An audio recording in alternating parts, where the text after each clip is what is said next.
We just have to make them. These are not, by and large, evil people.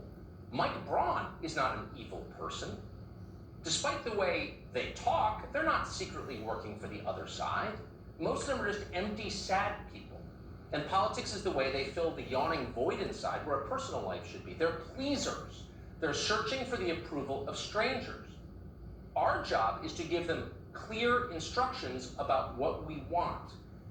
We do that by voting and by making noise. They will not lead us. We know that now. They've refused to. We have to lead.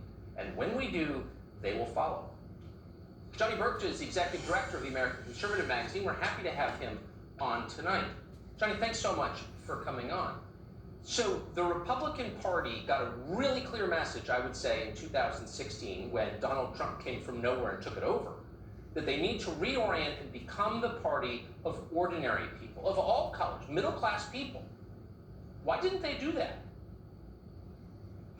They failed because they're cowards, Tucker. They clung to being the party of Wall Street instead of prioritizing the issues that animate Main Street Americans. Even worse, they live in fear of being canceled by the left. As you know, the left controls every major institution in American society except the presidency.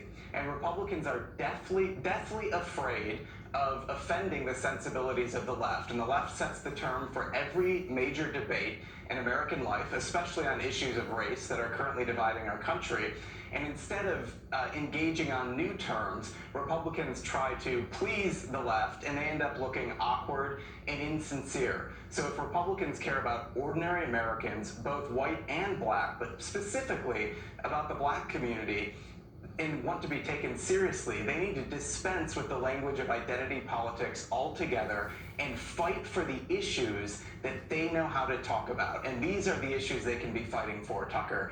Jobs, education, faith, and family. When it comes to the issues of jobs, globalization, deindustrialization, this has impacted the black community even more than the white working class. So I would call on President Trump to encourage these Fortune 500 companies that are so concerned about racial equality to move their factories overseas and bring them back to the United States, place them in Baltimore, place them in Detroit, place them in Chicago, and provide good paying jobs for the black community. On the issue of education, it's time to provide not only opportunity, but also increased funding and support for our teachers working in the inner cities. And we also need to be supporting the African American family, providing support, prenatal and postnatal care for mothers, and also supporting high-wage jobs for black fathers. And finally, we need to be allies with the black churches. There's a long and wonderful tradition of the black church in America, and these should be friends and allies working with Republicans on pro-life issues. More importantly, Tucker, Republicans need to grow a spine and call out the corrupt corporate leadership class in America.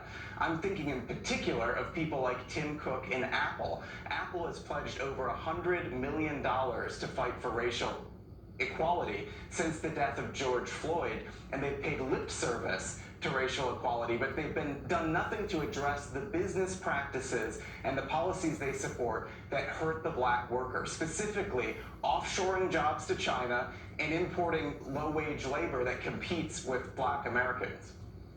Racial equality means colorblindness under the law, period. That the U.S. government treats all American citizens as citizens, not as the product of their genetics. Why is it so embarrassing to say that? That seems like the promise of America. It seems like the message of Martin Luther King. I haven't heard a single person say that, and I can't remember how long. Why is that hard? It's hard because what the social justice warriors are trying to do right now is cancel America.